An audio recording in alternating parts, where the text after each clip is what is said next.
I co-founded a company called advertising.com and have been in the space of addressability for almost 20 years.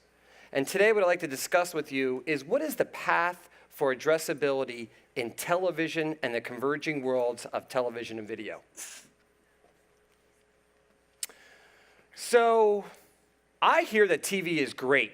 As a matter of fact, it is the single most powerful medium in the world for driving offline sales for brands. So what do we need addressability for if the medium is always great?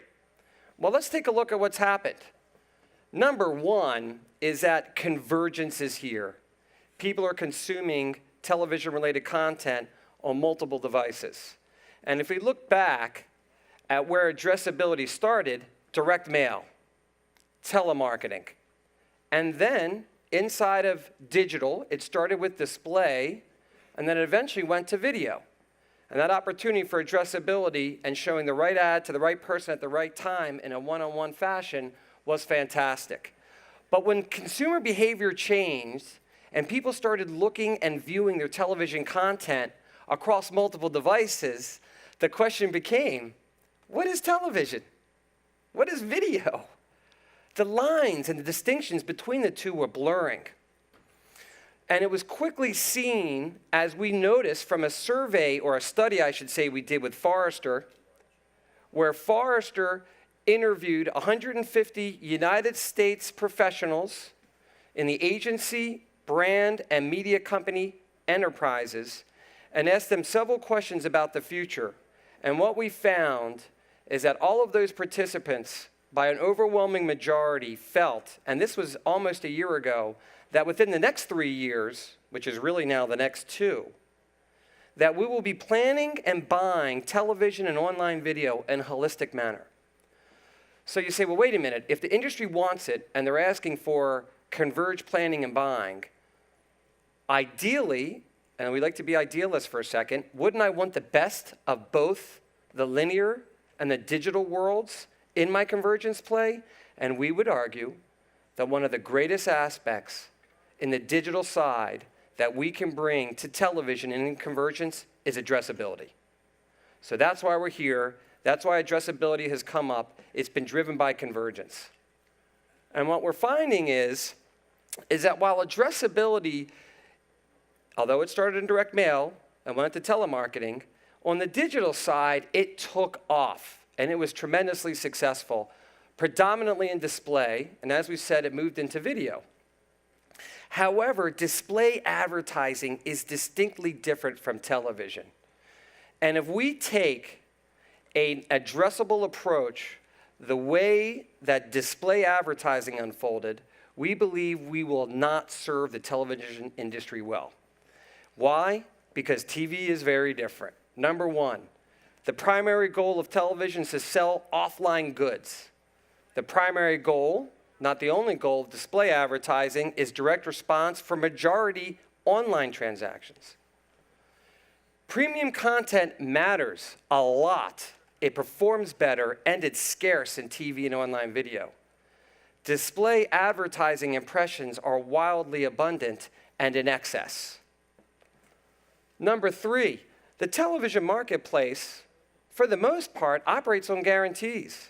Guaranteed audience, guaranteed price, guaranteed volume. As we all know, the digital Dutch auction model is the exact opposite of that. And then the last key piece that we think is really important, we love real-time bidding. We love the fact that we can do things instantaneously, not have to bear risk.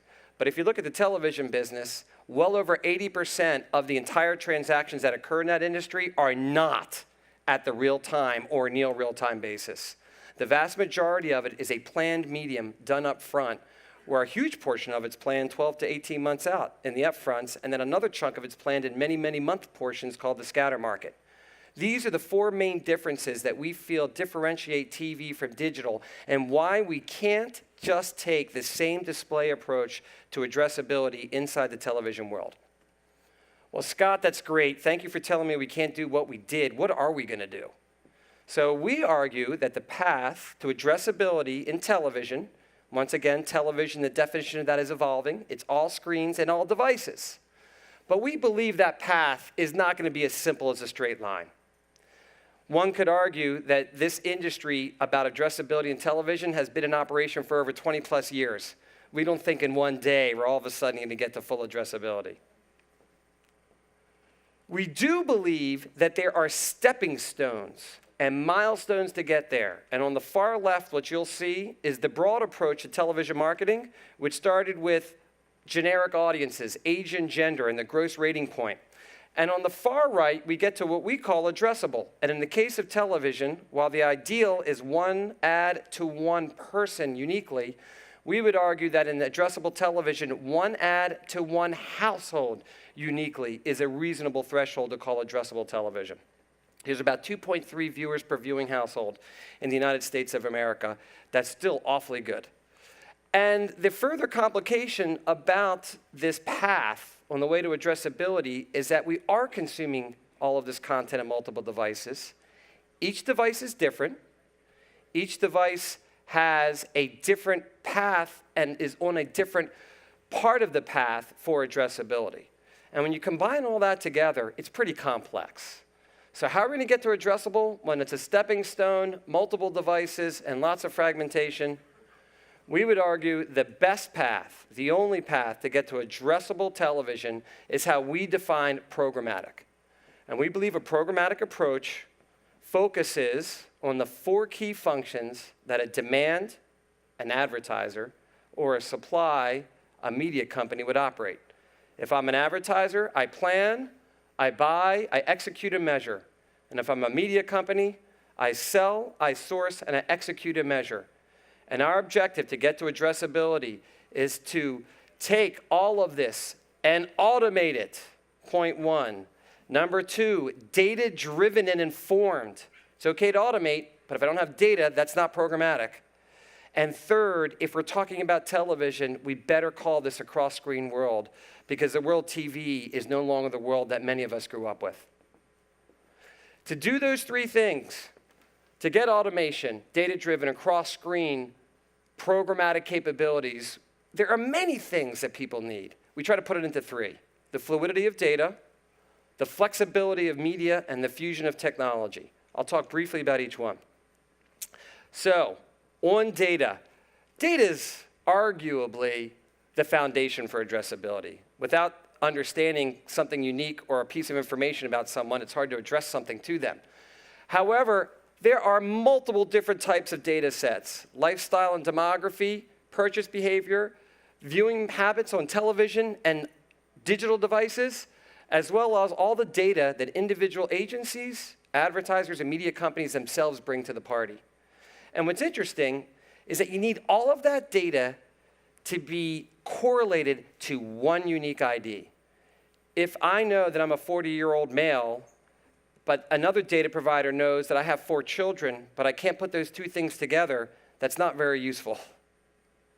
In addition, I'm picking on myself, we can't just know about Scott Ferber on the PC. He's a male, 45 years old, married with 4 children.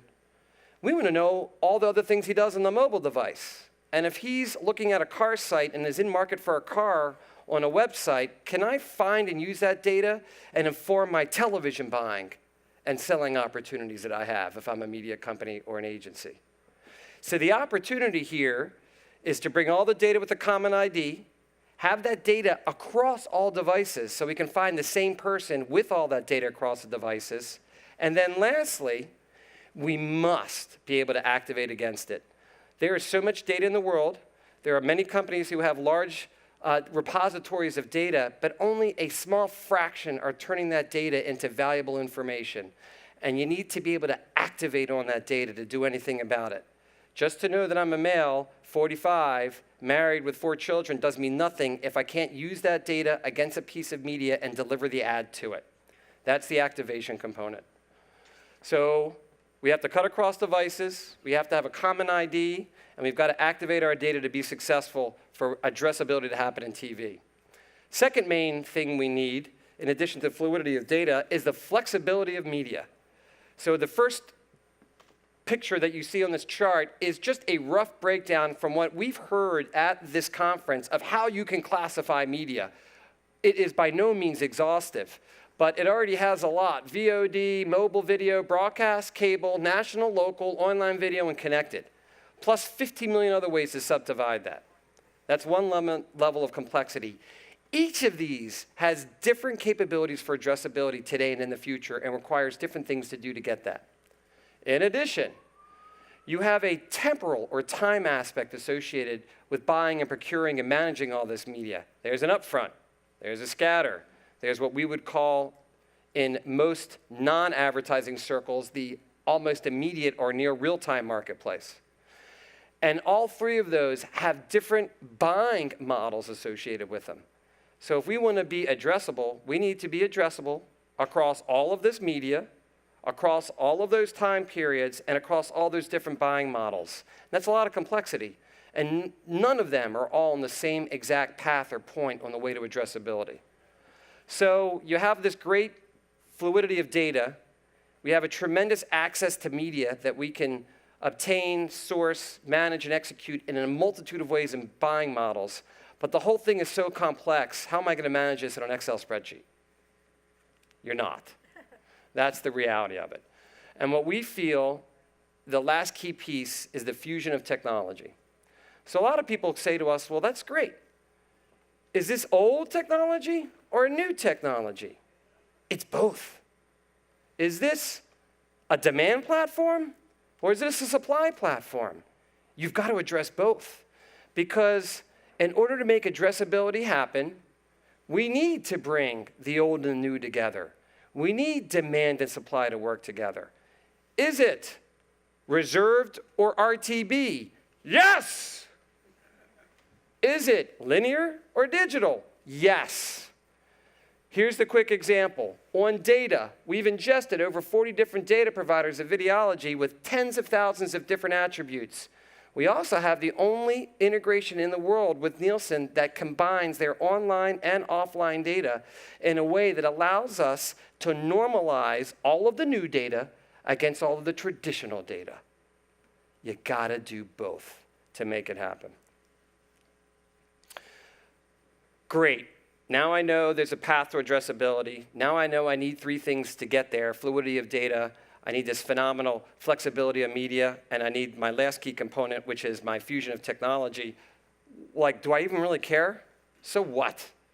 Well, here's what we found. All this is off of our technology platform, real data licensed to clients. Addressability matters a lot. Left-hand side, same content, same ads, targeted people, untargeted people. Do we have data? Do we not have data? Advertising works. The light blue shows that untargeted data yields a lift versus the control of 6% in offline sales metrics. That's actually pretty impressive according to brand marketers. However, with data, we double it. Why not? I want more if we can get it. Middle column. It's not just about digital data. Digital data is great.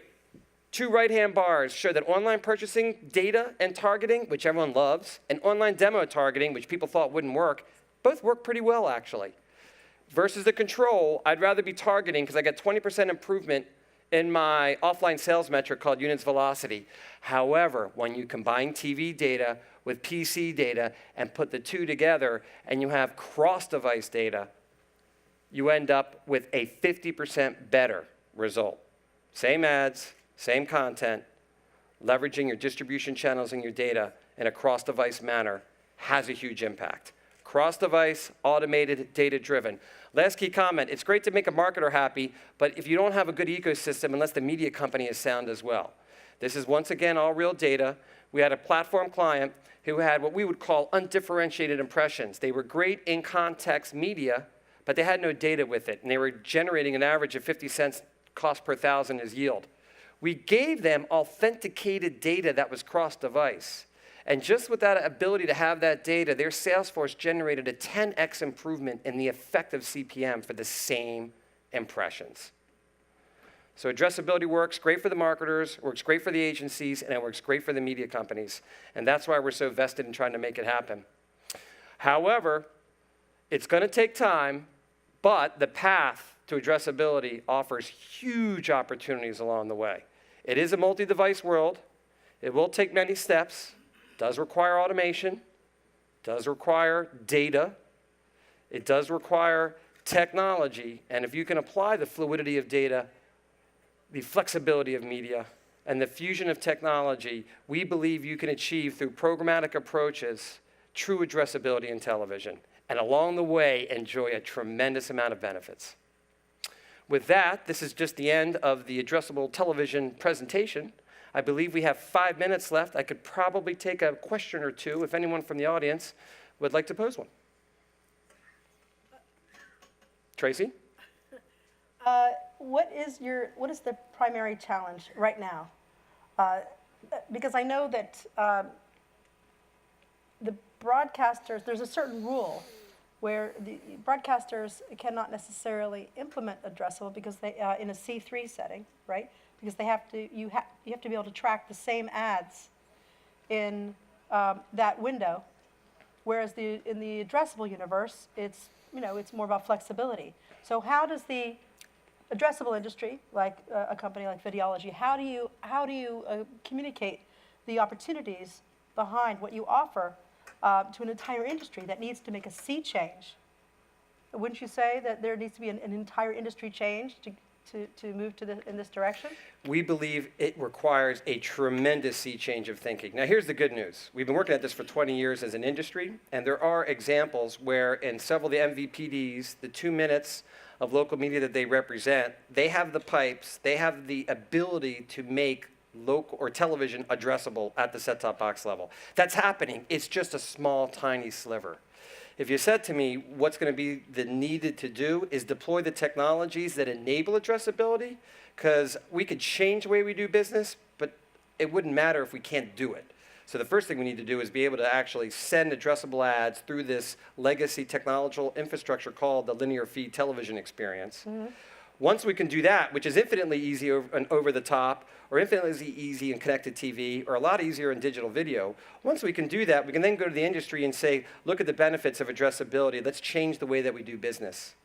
If you want, I want my C3 ads fully in there, and I'll pay that price. Or I won't take my C3, I'll get a different price, and I want addressability in those next 3 days. And those types of business models we think will evolve once the capability is present, and we show the case studies that were up on the screen where both the marketer and the media company get extra value out of it. If neither side perceives extra value, it won't happen. What are you doing primarily right now to convince them of the viability of this? So what we've been doing as a company is working not publicly. So we're not yelling about it, we're not doing press releases, we're not going about it, we're going one by one to the major ecosystem players and showing them this type of data and information and these systems and saying, if we can make these things happen, these are the results that we believe you will get out of it. And that's the approach we're taking. And we're bringing them along one by one. It's pretty amazing. And it's taken a long time, but it's accelerating quite quickly. Sounds good. Thank you, Tracy. Great questions. You. Look at that. The conference organizer is the best question asker. Well, we do study this industry, of course. I was joking around. Yes, I know. Okay. All right. I'm too tired to know when I'm joking. You did Thank great. You so much. Thank you so much, everyone. Have a great day. See you at the happy hour.